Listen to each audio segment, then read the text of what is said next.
In the winter of 1961, the Soviet diesel submarine S-80 disappeared without a trace in the waters of the Barents Sea. Despite large-scale search operations, the submarine could not be found. Only 8 years later, it was found on the seabed and raised to the surface to determine the causes of the tragedy.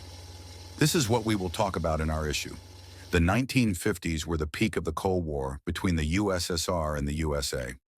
Both superpowers were actively fighting for influence in the world, and weapons were the main means of pressure. The Soviet Union relied on the development of its submarine fleet and actively modernized it. It was then that they established mass production of Project 613 diesel-electric submarines, the most numerous in the country's history. A total of 215 submarines were built under this project. Although they were not considered very fast, they were reliable and quiet. Their main tasks were to destroy enemy ships, lay mines, conduct reconnaissance, and test new types of weapons. The S-80, the first Project 613 boat, entered service in 1951. Initially, the submarine was equipped only with torpedoes, but by 1960 it was modernized according to Project 644. Two launch tubes with P-5 cruise missiles were installed. Thus, the boat became a test platform for new weapons. It is also worth noting its relatively small size, only 76 meters long. The hull was divided into 7 sections, and the maximum diving depth was about 200 meters. Among the disadvantages was the limited time spent underwater due to the energy reserve of the batteries. Periodically, the boat had to surface, start the diesel engines, and charge the batteries. The operation of the diesel engines underwater was impossible. Air was required. To solve this problem, the Project 613 boats were equipped with a system for operating the engine underwater. A snorkel, RDP, a pipe was raised above the wheelhouse, providing air intake, and the boat could move at periscope depth with the diesel engines running. This allowed it to remain underwater while simultaneously charging the batteries. On January 25, 1961, the S-80 left the Northern Fleet base for the Barents Sea to conduct combat training missions, including training young sailors. There were 68 people on board. On the night of January 27, Commander Anatoly Sitarchik reported the completion of the missions and received permission to return. After that, communication with the submarine was lost. The search began at dawn. Rescue vessels, ships, and aircraft were brought in, but no traces were found. A week later, an emergency buoy with the sign C-80 was found on the trawl of a fishing vessel, but the exact location of its recovery could not be determined. 7 months of active searches yielded no results, and eventually the operations were curtailed. After a few years, fishermen began to complain about losing their nets in the same area. It was soon established that the nets were caught on a submarine. In 1968, the S-80 was found at a depth of 196 meters. It was lying on the bottom, listing to starboard. There was no damage to the hull. The cameras were lowered to the bottom 10 times before the first conclusions appeared. It was obvious that some of the crew was still alive. The emergency buoys had been dropped. The horizontal rudders were in the surfacing position. The vertical was deflected to the left. The antenna and snorkel were raised, indicating that the accident was developing near the surface. It was decided to raise the boat to determine the cause of the disaster and to check the safety of other Project 613 boats. In the summer of 1969, the lifting operation began with the participation of the vessel Carpathia. First, the bow and stern were raised. Then, in a suspended state, it was towed to a shallower depth.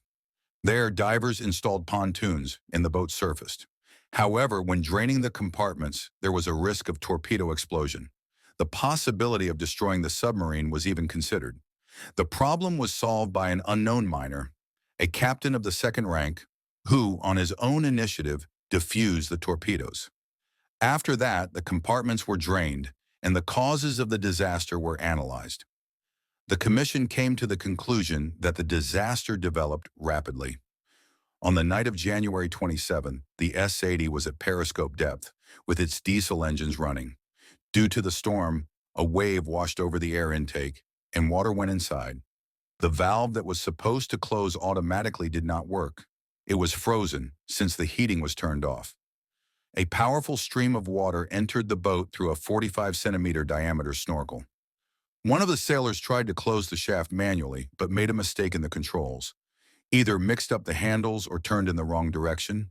Attempts to block the flow were unsuccessful. After the diesel stopped, the boat lost speed and began to sink stern down at an angle of 45 degrees.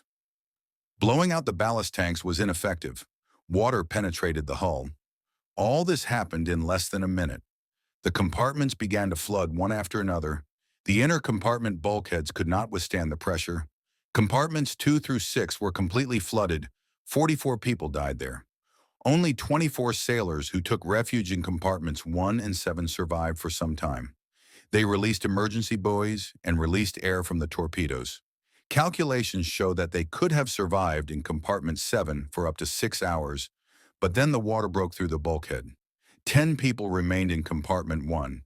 According to various estimates, they could have held out for a day to a week. It is difficult to imagine the suffering they had to go through, realizing the hopelessness.